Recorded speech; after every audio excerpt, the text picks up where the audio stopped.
열왕기하 21장 1절부터 18절 교독하겠습니다. 므낫세가 왕이 될 때에 나이가 12세라 예루살렘에서 55년간 다스리니라. 그의 어머니의 이름은 헵시바더라. 므낫세가 여호와 보시기에 악을 행하여 여호와께서 이스라엘 자손 앞에서 내신 이방 사람의 가증한 일을 따라서 그의 아버지 히스기야가 헐어버린 산당들을 다시 세우며 이스라엘의 왕 아합의 행위를 따라 바알을 위한 제단을 쌓으며 아세라 목상을 만들며 하늘의 1월 성신을 경배하여 섬기며 여호와께서 전에 이르시기를 내가 이름을 이스라엘에 두리라 하신 여호와의 성전에 제단들을 쌓고 또 여호와의 성전 두 마당에 하늘의 1월 성신을 위하여 제단들을 쌓고 또 자기의 아들들을 불 가운데로 지나게 하며 점치며 사수를 행하며 신접한 자와 박수를 신임하여 여호와께서 보시기에 악을 많이 행하여 그 진노를 일으켰으며 또 자기가 만든 아루색인 아세라 목상을 성전에 세웠더라. 옛적에 여호와께서 이 성전에 대하여 다윗과 그의 아들 솔로몬에게 이르시기를 내가 이스라엘의 모든 지파 중에서 택한 이 성전과 예루살렘에 내 이름을 영원히 둘지라.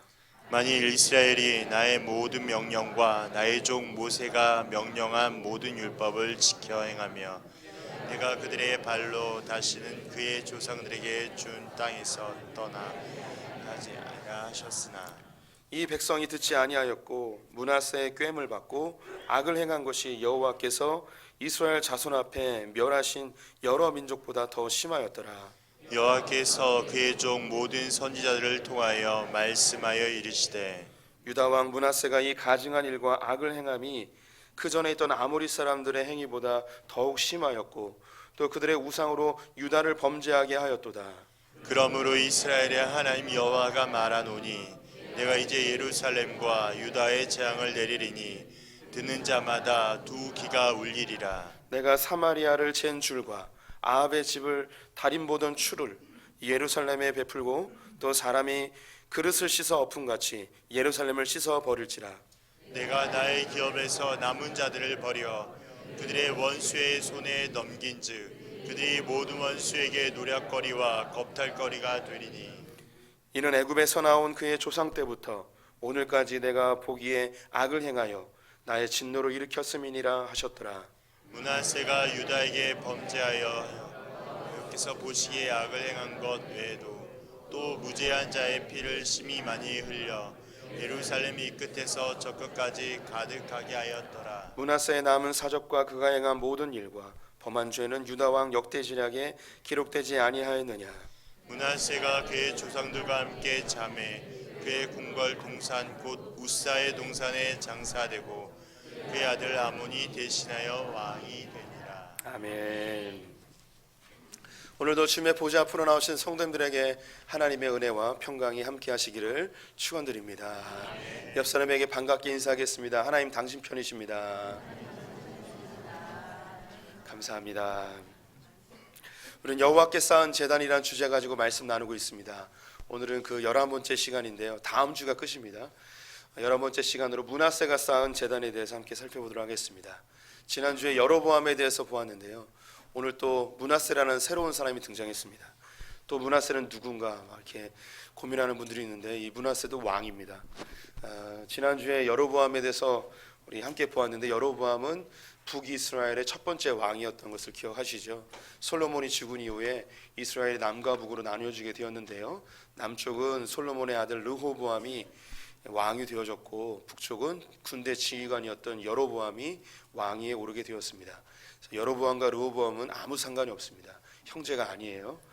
어제 사랑방 모임을 했는데 사랑방원 중에 한 명이 여로보암하고 르호보암하고 무슨 상관이냐고 물으시더라고요. 지난주 설교 때 분명히 얘기했는데 기억을 못 하시더라고요. 아까 안 웃으시는 걸 보니까 성도님들도 기억을 못하고 계신 거예요. 여로보암하고 르호보암은 아무 상관이 없고 여로보암은 북이스라엘의 첫 번째 왕입니다. 북이스라엘은 200년 동안 나라가 존속되어지는데요. 그 중에 가장 악한 왕이 아합이라는 왕이 있었습니다. 이 아합 때문에 북이스라엘이 멸망에 이르게 되는데요. 남쪽 유다는 누가 제일 악한 왕인가? 오늘 읽은 므낫세라는 사람이 제일 악한 왕입니다. 이 므낫세에 대해서 함께 살펴보도록 하겠는데요. 지난 시간에 이야기했지만 다시 한번 강조해 드립니다. 우리 성도님들이 우리가 왜 고대 이스라엘의 왕들에 대한 이야기를 알아야 하는가, 그들의 역사가 우리랑 무슨 상관인가, 그런 생각을 하실 수 있습니다. 우리는 선지자로, 제사장으로, 왕으로 부름받았다고 지난주에 말씀드렸죠. 왕은 그 땅과 백성을 다스리는 사람입니다. 우리가 이 땅을 다스리는 자로 부름을 받았다는 거예요. 그래서 우리의 가정과 일터와 직장과 우리의 삶과 우리의 공동체, 심지어 나 자신까지도 우리는 다스리며 통치하며 살아가야 합니다. 그런데 무엇인가 통치하기 위해선 법이 있어야 됩니다. 기준이 있어야 되는 거죠. 그래서 우리가 이 세상에서 그냥 아무 생각 없이 살면 이 세상의 기준대로 나를 통제하고 나의 가정과 나의 일터와 나의 삶을 그렇게 다스리며 살아요. 근데 성경은 그렇게 살지 말라는 거예요. 하나님은 우리에게 하나님의 법을 내가 너희에게 주노니 이 법으로 너의 삶을, 너의 가정을, 일터와 너의 인생을 통치하고 다스리며 살아라 하면서 우리를 왕으로 부르신 거예요. 우리 성도님들이 나를 왕으로 부르셨다는 건 이거 엄청난 겁니다. 우리가 더 이상 종이 아니고 노예가 아니고 우리 각자가 하나님의 말씀을 받아서 나의 삶에 내가 주도자가 되어 자유인으로서 내 삶을 통치하며 다스리며 사는 엄청난 인생들이에요. 절대 이 자유를 그 누구에게도 빼앗기지 않으시기를 권면을 드립니다. 그러면서 이제 므낫세를 함께 살펴보도록 할 텐데, 므낫세는 12살에 왕위에 오르게 되어집니다. 그리고 아버지와 10년 동안 공동 통치를 하고 55년 동안 그 땅을 다스리게 되는데요. 그의 아버지는 히스기야라는 사람이었어요. 구약의 남유다에서 훌륭한 왕을 몇 명 꼽을 수가 있어요. 뭐 다윗을 꼽을 수가 있겠고, 그다음에 이제 요시아라는 왕이 또 있어요. 그 중에서 또 한 명을 꼽으면 히스기야가 꼽힙니다. 우리 성도님들 또 눈빛이 히스기야는 또 누구지 하는 그런 눈빛들이 있으세요. 모르셔도 괜찮아요. 관계없어요. 좀 아시는 분들은 아실 텐데 히스기야는 두 가지의 큰 사건이 있었습니다. 예루살렘이 아시리아에서 다 멸망되고 이 예루살렘 성만 남게 되었는데, 이 성을 포위했던 아수르의 군대가 하루아침에 18만 5천 명이 죽음을 당하게 되어지고 퇴각하는 일이 벌어져요. 이게 첫 번째 사건이고, 또 하나는 히스기야가 중병에 걸리게 되어지는데 하나님께 특심으로 기도하였더니 그의 인생이 15년이 연장되는 사건이 있었습니다. 이 두 가지 사건이 성경에 기록되어 있어요. 그 히스기야가 생명이 15년이 연장되어졌는데 기쁠까요? 슬플까요? 처음에 병이 나왔을 땐 기뻤겠지만 한 해 한 해 지나면서 마음이 더 타들어가지 않았을까 싶기도 하고요. 히스기야는 믿음이 좋으니까 그것을 받아들일 수 있었을지 모르겠어요. 근데 문제가 있었습니다. 그 뒤를 이을 왕을 세워야 되는데 그가 15년밖에 살지 못하니 빨리 후계자를 정해서 그냥 왕이 될 수 있도록 교육을 시켜야 되는 거예요. 그래서 그의 아들 므낫세를 12살에 즉위를 시킵니다. 그리고 10년 동안 공동 통치를 하는데요. 왜 12살인가? 이스라엘은요 12살이 되어지면 성인식을 하게 돼요. 그래서 예배에 참석할 수 있게 되어지고 성인으로 존중을 해줍니다. 예수님이 예루살렘 성전에 가서 율법학자들하고 논쟁하는 장면이 있는데 그때 나이가 12살이에요.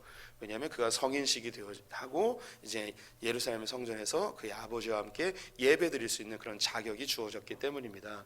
그래서 12살에 즉위해서 이제 10년 동안 공동 통치를 하고 아버지는 돌아가시고 그가 왕위에 오르게 되었는데요. 안타까운 것은 그가 참으로 악한 왕으로 전락하게 되어집니다. 참 여기서 얻을 수 있는 교훈이랄까요? 뭐 깨달음이랄까요? 자식 교육은요 장담을 못해요. 히스기야가 참 훌륭한 왕이었는데 10년 동안 붙들고 가르쳤지만 그의 신앙을 보장해 줄 수는 없었습니다. 우리 성도님들 자녀가 잘 된다고 너무 교만하지 마시고요. 자녀가 내 마음대로 안 된다고 너무 낙심하지도 마십시오.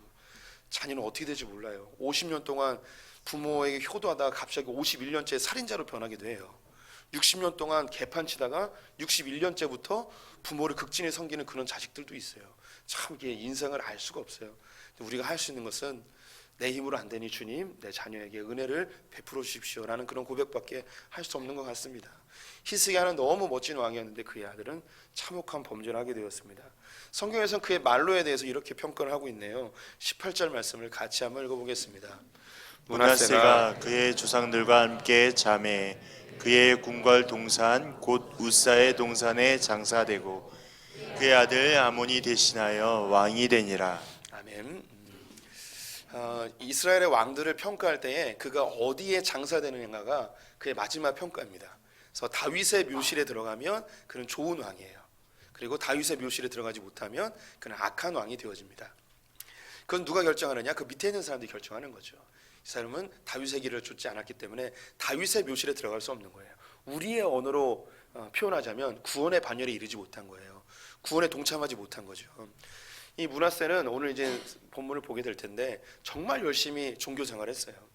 열심히 제단을 쌓았고요. 예배 열심히 드렸습니다. 그런데 그의 마지막은 구원의 반열에 이르지 못하는 수치를 당하게 되어지죠.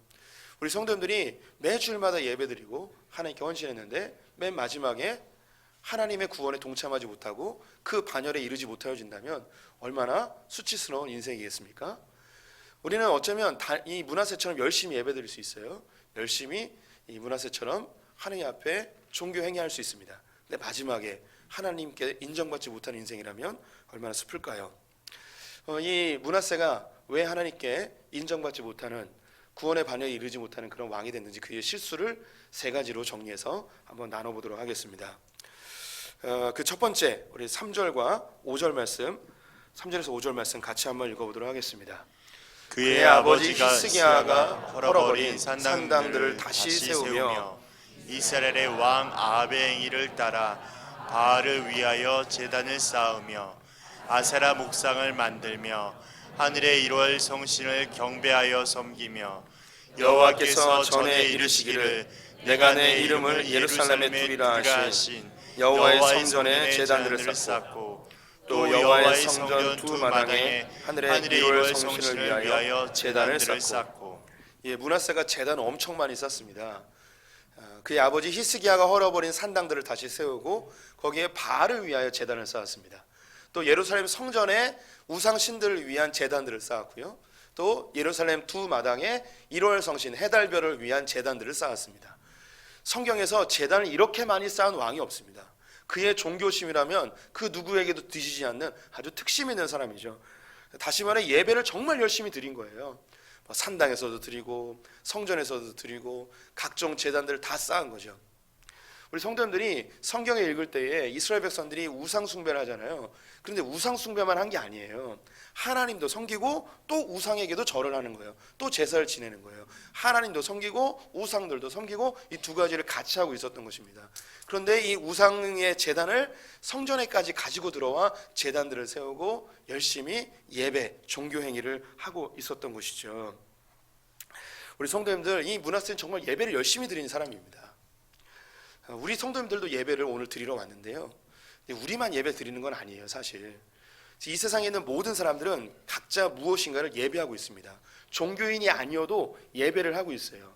예배라는 그 의미가 뭐냐면 내가 가치 있게 생각한 것에 대하여 묵상하고 마음을 두고 시간과 재정을 드리는 것을 예배라고 이야기를 해요. 제가 영어를 잘 못하지만 이 예배를 영어로 표현하면 이렇게 돼요. 월십이라고 읽습니다. 월십은 가치라는 뜻의 월띠라는 말과 마음이라는 것에 십자가 붙어져서 가치 있는 것에 마음을 두는 것을 예배라고 이야기를 하는 거예요. 그래서 이 세상에 있는 모든 사람들은 자기가 가치를 둔 것에 대하여 마음을 두고 머리로 생각하고 묵상하고 그 가치를 위하여 시간을 들이고 재정을 들이고 내 몸을 그곳에 들이기까지 하게 됩니다.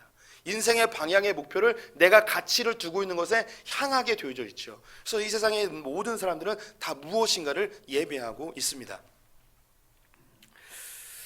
제가 작년에 몽골에 다녀왔었는데요. 몽골에서 돌아오는 길에 수도가 울란바토르의 공항이 징기스칸 공항입니다.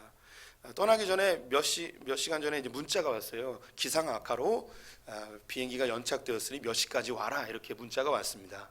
이렇게 비행기가 연착되면 탑승객들도 많고 다른 비행기를 타는 사람들도 많기 때문에 일단 이게 가면은 수속이 참 오래 걸리겠구나라고 그런 각오를 하고 공항에 도착했습니다. 아니나 다를까 공항에 정말 너무 많은 사람들이 거기 있는 거예요.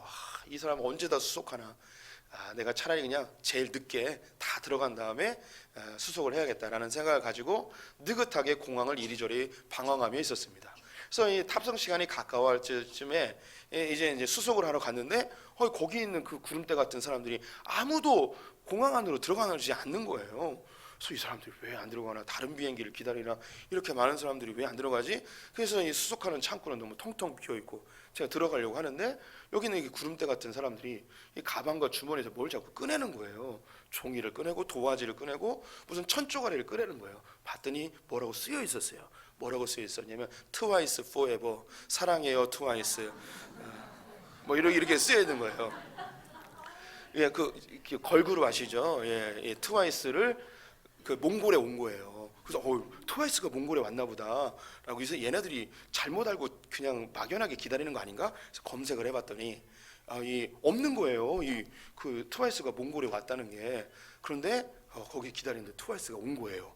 공식 일정도 아니고 뮤직비디오를 촬영하려 몽골에 왔는데 그걸 몽골에 있는 팬들이 그걸 알고 거기서 기다리고 있었던 거예요. 대단하지 않습니까? 예, 평일인데 그 밤 늦은 시간에 이 트와이스를 기다리는 거예요.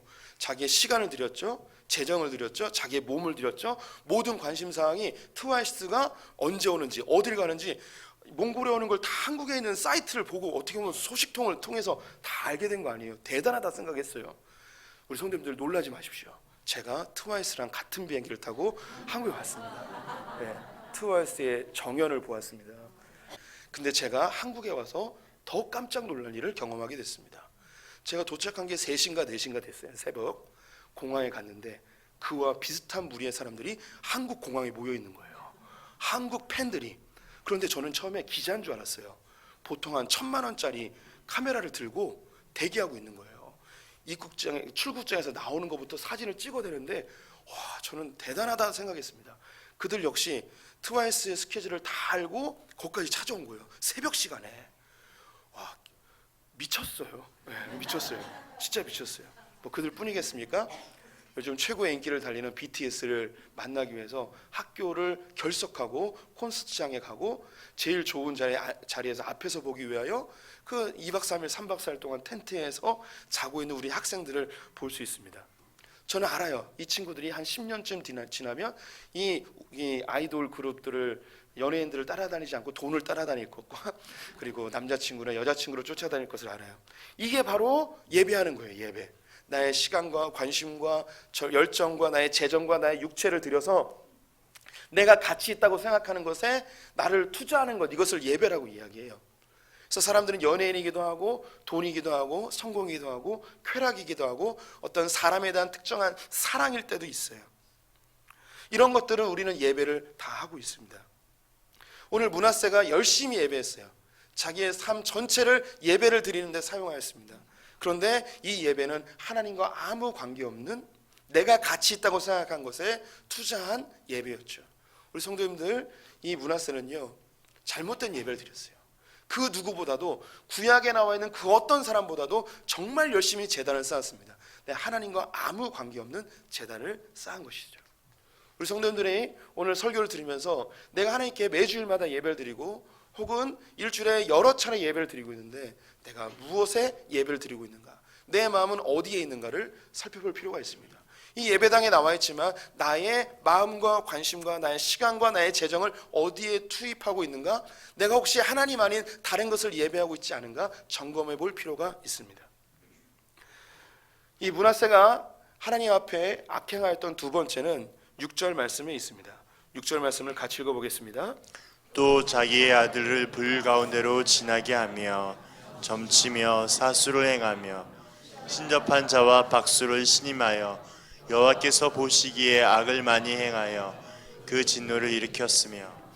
예, 우리가요 뭔가 예배하면 거기에 마음을 두게 되고 묵상을 하게 되어져요. 그러면 내가 예배하는 것이 나의 삶의 기준이 되어집니다. 그래서 나는 그 어떤 것을 예배하고 생각하는데 그 예배의 대상이 내 안에 들어와서 나의 삶을 결정해 버려요.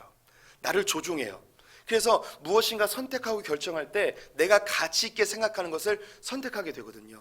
A라는 것과 B라는 것 중에 우리는 무엇인가 선택해야 돼요. 그때 내가 어떤 것이 더 가치 있다고 생각하는 걸 선택하게 되어지거든요. 이 므낫세는 우상들에게, 이방신들에게 예배하게 되어지자 그 우상들과 이방신들이 자기의 삶에 깊이 들어와 그것이 삶의 선택과 결정의 기준으로 확고하게 자리 잡게 되어집니다. 그래서 그는 점을 치게 되고 마술사를 부르게 되어지고 신접한 자 무당이에요. 그리고 박수들을 그는 믿었어요. 그래서 그들이 하라는 것을 따라하게 되어집니다. 삶의 기준이 이방 신들이 선택해 주는 것, 이방의 우상 숭배자들이 선택해 주는 것이 문하사의 선택의 기준이 되어진 것이죠. 우리 성도님들이 무엇인가 예배하게 되면 그 예배하는 그 대상을 우리는 선택하게 돼 있어요. 내가 공부할 것인가, BTS 콘서트를 갈 것인가. 나의 가치가 BTS에 있기 때문에 그 콘서트에 가는 거예요. 내가 잠을 잘 것인가, 아니면 트와이스를 만나기 위해서 공항에 갈 것인가. 트와이스가 나의 가치 기준이기 때문에 잠을 포기하고 그곳에 가는 거죠. 우리 성도님들이 삶의 기준이 돈이 되어지면 모든 것을 결정할 때 돈 위주로 결정하게 되어집니다. 나의 삶의 성공이라는 것이 나의 가치라면 나의 삶의 방향성이 성공으로 향하게 되어지죠. 나의 성공을 저해하는 모든 것들을 끊어버리고 성공을 향하여 달려갈 수 있게 됩니다. 예전에는 부모님과 함께 시간 지내는 것이 나의 소중한 가치였는데 성장한 이후에는 여자친구가 더 좋은 거예요. 남자친구가 더 좋은 거예요. 부모님이 10만 원짜리 식사를 먹으러 가자고 이야기해도 이 자녀가 안 가는 거예요. 여자친구랑 5천 원짜리 짜장면을 먹는 게 더 맛있다는 거예요. 남의 집 이야기가 아니에요.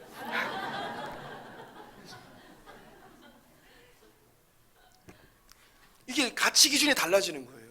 무엇을 예배하느냐에 의해서 우리의 가치가 달라져요. 그래서 선택과 결정이 달라지게 되어집니다. 우리 성도님들이 지금 예배를 드리지만 내가 무엇인가 다른 걸 예배하고 있다면, 다른 것에 가치를 두고 있다면 내가 예배를 드리지만 하나님의 말씀이 우리의 가치 기준이 되지 않습니다. 하나님의 질서가 우리의 가치 기준이 절대 되질 않아요. 예배 드리는 것 따로, 그리고 나의 선택은 따로 되어지는 것이죠. 우리 성도님들의 신앙은 정말 언제 드러나느냐? 무엇인가 선택하고 결정할 때 나의 신앙의 실체가 드러나게 되어 있어요. 가벼운 선택은 나의 신앙이 드러나지 않을지라도 결정적 선택에 내 신앙이 드러나게 되어져 있습니다. 제가 한번 나눴던 것 같은데요, 저는 성공에 굉장히 취해 있던 사람이었습니다. 이 성경 내면에는 인정받고 싶은 욕구가 강력했습니다. 성공해서 사람들이 나를 인정해 줬으면 그런 생각을 갖고 있었죠. 그래서 저의 인생에 성공을 어떻게 하면 성공할까, 여기에 모든 초점이 맞춰져 있었어요. 하나님을 믿었던 것도 성공하기 위해서 믿었다고 해도 과언이 아닙니다. 그런데 저의 현실은 내가 꿈꿨던 그 성공의 위치와 점점점 더 간격이 멀어지게 되었습니다. 그래서 대학 시절에 하나님 앞에, 하나님, 나는 도대체 뭐 해야 살아야 됩니까? 어떻게 해야지 성공합니까? 왜 주님 날 도와주지 않습니까? 하나님, 나 이렇게 살아야 됩니까? 이렇게 찌질하게 살아야 됩니까? 지금 주님 믿으면 뭐 대단한 인생 복의 근원이 되게 하신다고 막 약속하지 않으셨습니까? 지금 내가 뭘 못했습니까? 하나님께 열심히 하지 않았습니까? 뭐 이런 투정 섞인 하나님께 기도를 늘 하고 다녔습니다. 성공하지 못할 바에는 차라리 죽는 것이 낫다라는 생각을 하고 다녔습니다. 스스로 저는 25살에 내 인생을 끝내야겠다는 그런 생각을 했어요. 25살까지 성공 못하면 인생을 포기하겠다, 이런 정말 황당한 생각을 하고 살아다녔습니다. 그러니까 인생을 25살 전에 인생을 한번 쇼부를 봐야 된다, 뭐 이런 생각을 하고 다녔어요. 정말 미친 놈이었던 것 같습니다. 생각이 나는데 그 칸트라는 사람이 있습니다. 칸트가 20살에 아주 위대한 작품을 썼습니다. 순수 이성 비판이라는, 뭐 우리가 요즘 읽어도 이해 못하는 엄청난 책인데 그 책을 20살에 썼어요. 제가 이걸 보고서 깜짝 놀랐습니다. 20살에 칸트는 이런 시대의 역작을 만드는, 난 뭐 하고 있는 건가? 그래서 대학을 휴학했습니다. 나도 책을 써야겠다. 이런 생각을 했어요.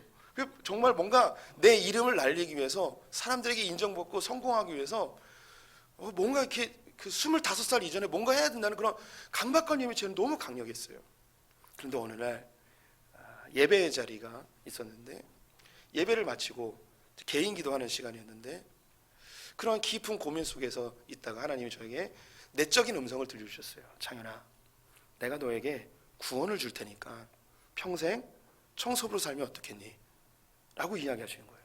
제가 청소부라는 직업을 폄하하는 게 아니고, 제가 생각했던 가장 높은 자리에서 가장 밑바닥의 자리를 주님께서 예로 든 거죠.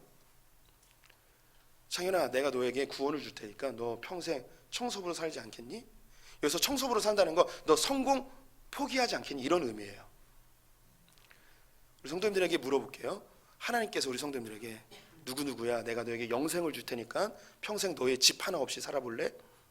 내가 너에게 영생을 줄 테니까 평생 비정규직으로 살아볼래? 내가 너에게 영생을 줄 테니까 평생 남편한테 구박당하면서 살아볼래? 내가 너에게 영생을 줄 테니까 너 인생 찌질하게 살아볼래? 이렇게 할 때 아멘 주님 네 그렇게 살겠습니다. 이렇게 대답할 수 있을까요? 제가 하나님께서 제 마음에 그 내적 음성을 들려줬을 때 창현아 내가 너에게 구원을 줄 테니까 평생 청소부로 살래? 제가 그때 아멘을 못했어요. 제가 영생보다 뭐가 더 중요했냐면 성공하는 게 더 중요했던 거예요. 제가 아멘을 못한 걸 깨달았어요. 내가 놀랐어요. 내가 왜 아멘을 못하지? 내 안에 하나님보다 내 성공이 더 중요하다는 걸 깨달았어요. 그래서 그 자리에 주저앉아 버렸어요. 내 자신이 너무 부끄러운 거예요. 그래서 눈물을 흘리며 회개하게 되었습니다. 제가 예배의 자리라고 했죠. 근데 이 예배 자리는 그냥 이런 공간이 아니었어요. 제가 섬겼던 선교단체에서는 아침 8시에 학교에 있는 연못가에서 예배를 드렸어요. 학생들이 다 등교하는 그 길이에요. 그 길에 9시가 가까우는 시간에 무릎을 꿇고 그곳에서 눈물을 흘리며 하나님 내가 구원을 얻는다면 청소부가 되어도 좋습니다 라는 고백을 그 자리에서 하게 되었습니다. 그런데 또 며칠이 지나 저는 또 다시 성공을 향하여 달려가고 있죠. 목회자가 되었고 이제 목사가 되었지만 제 안에 이 성공에 대한 욕구가 없을까요? 여전히 있어요. 네. 우리 성도님들한테 제가 왜 설교를 하는지 물어보고 싶어요. 제가 왜 설교를 할까요? 아니 더 구체적으로 저는 설교를 잘하고 싶어요. 왜 설교를 잘하고 싶을까요? 저뿐만 아니라 모든 사역자들은 설교를 잘하고 싶을 거예요. 왜 그럴까요? 우리 성도님들이 신앙적으로 성숙되기 위해서 좋은 설교를 하는 건 이게 정답이죠. 근데 아니에요. 제가 왜 설교를 잘하고 싶냐면 목사님 설교 굉장히 잘하시네요. 이 말을 듣고 싶은 마음이에요. 네. 제가 우리 교회를 왜 이렇게 목회를 열심히 할까요? 우리 성도님들을 잘 목양해서 성도님들의 신앙이 성숙되게 하기 위해서 이게 정답이에요. 근데 제 마음속에 무슨 마음이 있냐면 목회를 잘해서 사람들이 와 김창현 목사님 내가 젊을 때부터 알아봤다고 목회 성공할 줄 알았다고 이 말을 듣고 싶은 욕구가 제 안에 있는 거예요. 네. 하나님을 섬기고 있지만 나의 가치 기준은 성공이라는 것에 꽂혀 있는 거예요. 그래서 제가 무엇인가 결정하고 선택할 때 이 성공이라는 것이 저의 제일 중요한 기준이 되는 거예요. 하나님의 영광, 하나님의 나라, 하나님의 말씀, 하나님의 진리 이건 이미 다 간데 없어요. 하나님은 나의 도구일 뿐 나의 가치는 성공이라는 것에 꽂혀 있는 것을 알게 되어졌죠.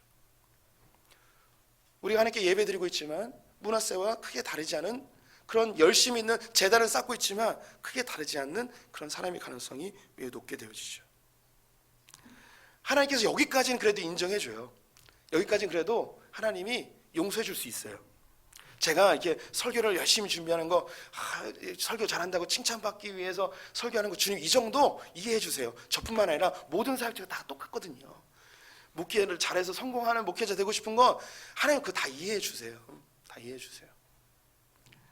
므낫세가 이렇게 예배드렸다고 우상들에게 제단을 쌓고 그리고 그의 삶의 기준이 우상들을 섬기는 그 점쟁이들의 기준이 자기의 기준이 된 거 그 하나님 다 인정해 주세요. 왜냐하면 그 전에는 다른 왕들도 이 정도는 했어요. 우상도 섬겼고 그리고 이 술객들에게 물어보기도 하고 그래서 다른 왕들도. 그런데 세 번째는 하나님이 도대체 용납을 못하는 거예요. 세 번째는 하나님이 아무리 용서해 주려고 해도 용서할 수 없는 거예요. 세 번째가 무엇인가? 7절 말씀을 같이 한번 읽어보도록 하겠습니다. 또 자기가 만든 아로 새긴 아세라 목상을 성전에 세웠더라. 옛적에 여호와께서 이 성전에 대하여 다윗과 그의 아들 솔로몬에게 이르시기를 내가 이스라엘의 모든 지파 중에서 택한 이 성전과 예루살렘에 내 이름을 영원히 둘지라.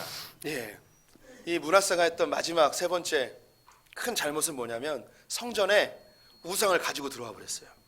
아세라 목상을 가지고 들어와 버렸습니다. 아세라 목상 한번 보여드릴게요. 여자 신인데요, 풍요의 신이에요. 다산의 신이에요. 그의 남편은 바알인데요, 바알을 위해서는 제단을 쌓고 아세라는 신상을 만들어서 이렇게 섬기게 되어집니다. 그런데 이걸 산당에 두면은 그래도 하나님이 이해를 하는데 이걸 어디로 갖고 들어오느냐? 성전에 가지고 들어와 버린 거예요. 우상을 가지고 들어와 버린 거예요. 종전에도 말씀드렸는데 이 이스라엘 백성들이 우상에게만 예배한 게 아니고 하나님께도 예배했거든요. 성전에 하나님께 예배하러 온 거예요. 예배하러 왔는데 그럼 뭘 가지고 들어왔냐면 우상을 가지고 들어와서 하나님께 예배하는 거예요. 그러면 하나님께 예배하고 있지만 그의 마음은 어디에 가 있냐면 이 우상에게 가 있는 거죠. 이 우상은 풍요와 다산의 상징이라고 했습니다. 다른 말로 성공이 될 수도 있고 돈이 될 수도 있어요. 하나님께 예배드리고 있는데 내 마음은 하나님이 아니라 우상에게 있는 거죠. 오늘 본문에 명확하게 써 있어요. 내 이름을 그곳에 두기 위하여 성전을 쌓았다고. 지난 시간에 말씀드렸죠. 내 이름은 법궤라고 말씀드렸어요. 우리의 예배는 타 종교의 예배와 달라요. 우리가 열심히 예배 생활하여서 내가 원하는 거 얻어내는 게 이게 타 종교의 모든 예배예요. 하지만 우리는요, 하나님의 보좌 앞으로 나아가 예수 그리스도의 보혈을 의지해서 주의 보좌 앞으로 나아가서 주의 말씀을 우리가 받아서 이 말씀을 이 땅 가운데 살아내는 게 우리의 목적이에요. 예배의 목적. 예배를 통해서 하나님 내게 무엇인가 말씀하시는 것을 하나라도 붙잡아야 돼요. 그리고 이 붙잡은 걸 가지고 삶에서 살아내는 거죠. 그리고 이것을 삶으로 살아냈을 때 자연스럽게 주님은 열매가 맺혀진다고 이야기하는 거예요. 너희의 종교적 열심으로 너희가 수많은 제단을 쌓고 제물을 드릴지라도 내 마음을 하나도 요동하지 않는다. 나는 너희들이 이 땅 가운데 어떻게 살아야 되는지 이 말씀을 통해 알려주겠다. 그래서 이 알려준 이 말씀 가지고 이 땅에서 열심히 살아라. 그러면 자연스럽게 열매가 맺혀질 것이다. 하나님 이 방법을 우리에게 알려주고 싶은 거예요. 그래서 교회로 나오라는 거예요. 타 종교는 그 신들이 뭐라고 이야기하는지 아무 관계가 없어요. 지난 금요일에 김대진 선교사님 인도네시아 선교사 모셨는데 그들이 코란을 열심히 본대요. 그런데 코란은 아랍어로 돼 있고 인도네시아 사람은 자기 나라 말이 있어요. 읽을 수 있을까 없을까요? 못 읽어요. 못 읽고 그냥 열심히 알라에게 절만 하고 있는 거예요. 동일한 게 절에서 이루어져요. 불경은 다 산스크리트어 혹은 한문으로 돼 있어요. 이 한문도 어려운 한문으로 돼 있어요. 불교 신단이 이걸 읽을 수 있을까 없을까요? 못 읽어요. 그냥 부처에게 열심히 절만 하면 되는 거예요. 다 종교는요, 그들의 신이 뭐라고 이야기하는지 아무 관계가 없어요. 그냥 열심히 종교 행위만 하면 자기의 소원이 이루어지는 거죠. 기독교는 완전히 달라요. 우리의 종교적 열심은 주님 관심이 없어요. 우리가 막 피를 찢고 살을 찢어서 피를 막 콸콸 쏟아내고 헌금을 몇십억을 내도 주님 아무 관심이 없어요. 주님의 관심사항은 뭐냐면 예배당에 와서 하나님의 말씀을 붙들고 내 삶에 살아내는 거, 여기에 관심이 있어요. 그러면 열매가 맺혀진다는 거예요. 그런데 주님께 나올 때 이 므낫세는요, 하나님의 말씀을 듣고자 하는 마음이 전혀 없었어요. 뭘 갖고 왔냐면 우상을 가지고 왔어요. 나의 관심사항, 나의 가치 기준, 이걸 가지고 와서 하나님께 기도하는 거죠. 이거 이루어달라고, 이거 성취해달라고. 그럼 우리 성도님들이 여기서 이제 한 가지 의문이 들어요. 왜 이 므낫세는 이렇게 좋은 아버지 밑에서 자랐는데 왜 이렇게 우상을 세우고 제단을 쌓고 점쟁이들을 부르고 왜 이렇게 살았을까? 그 이유가 궁금해지지 않습니까? 그 이유를 8절에 이야기하고 있습니다. 8절 같이 읽겠습니다. 만일 이스라엘이 나의 모든 명령과 내 종 모세가 명령한 모든 율법을 지켜 행하며 내가 그들의 발로 다시는 그의 조상들에게 준 땅에서 떠나 하지 아니하게 하리라 하셨으나. 므낫세가 열심히 우상들에게 제단을 쌓는 이야기를 딱 하고 그 중간에 뭘 딱 끼워 넣느냐면 하나님의 율법과 말씀을 잘 지키며 이 땅에서 쫓겨나지 아니하고 가나안 땅에서 영원히 살게 될 것이라는 약속의 말씀을 여기다 집어넣었어요. 이 이야기를 여기 왜 집어넣는가? 므낫세의 최고의 관심사항이에요. 왜 이게 관심사항인가? 그의 아버지 히스기야 때 당시 최고의 강대국이었던 아수르 제국이, 아시리아가 쳐들어왔잖아요. 유다 땅을 다 황폐화시켰어요. 이미 북이스라엘은 아수르에 의해서 멸망한 상태예요. 그리고 예루살렘은 포위된 상태였죠. 이 아버지 히스기야는 국고를 다 털어서 이 사네립 왕에게 다 돈을 다 갖다 줬어요. 그래서 국고는 다 바닥이 났어요. 이거 다 갖다 주면서 임금님, 이거 우리 나라에 있는 전 재산입니다. 이거 가지시고 제발 예루살렘만 남겨놔 주십시오. 그냥 언제든지 왔다 갔다 하셔도 되고, 그러니까 제발 예루살렘만 남겨주십시오. 그래서 사네립이 돈을 다 받아요. 꿀꺽했어요. 그런데 입을 싹 닦아버려요.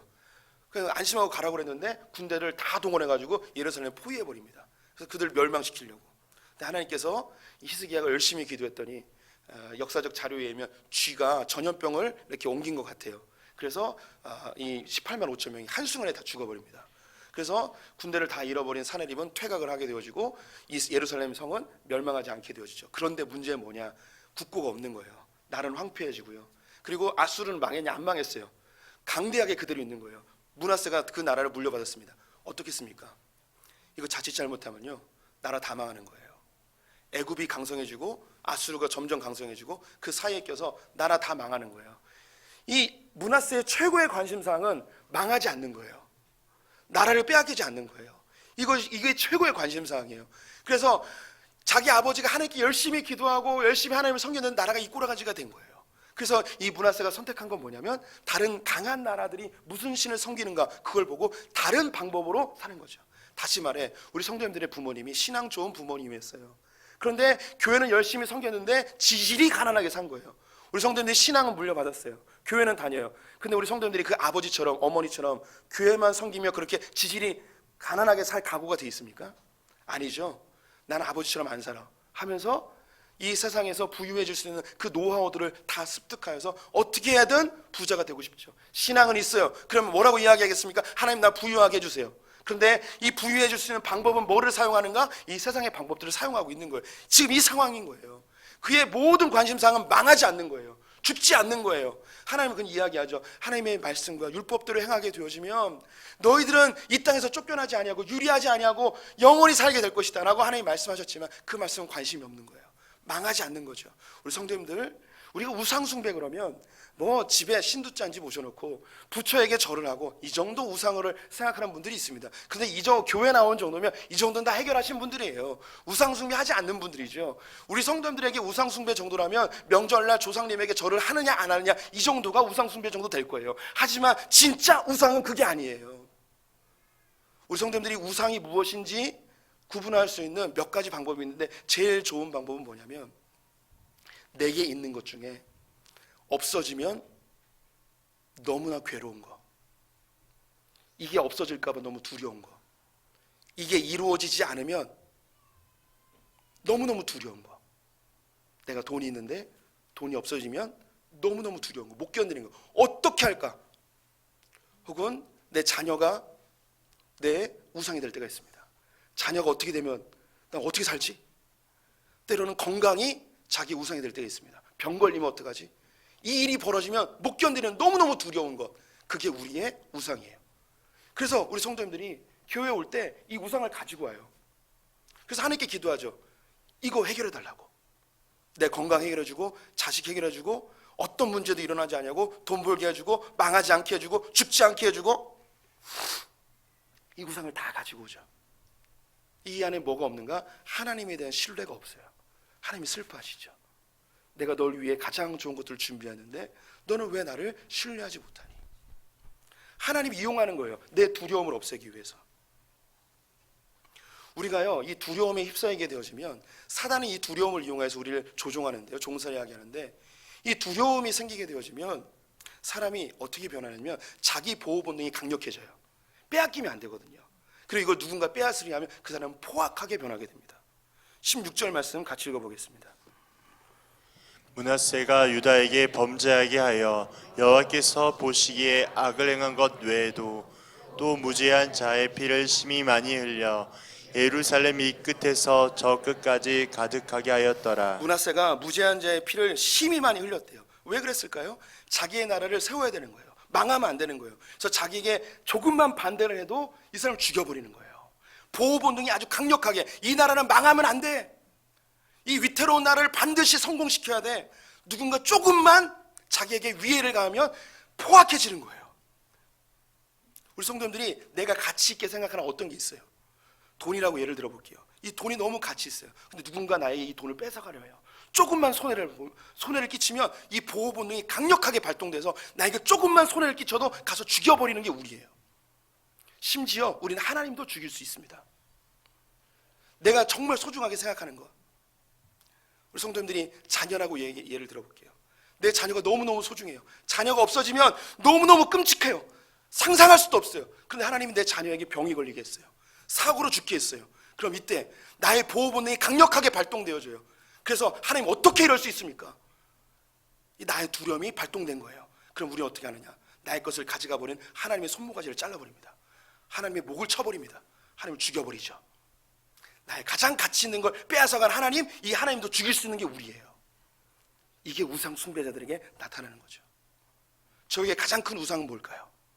교회예요. 저의 가장 큰 우상은 교회예요.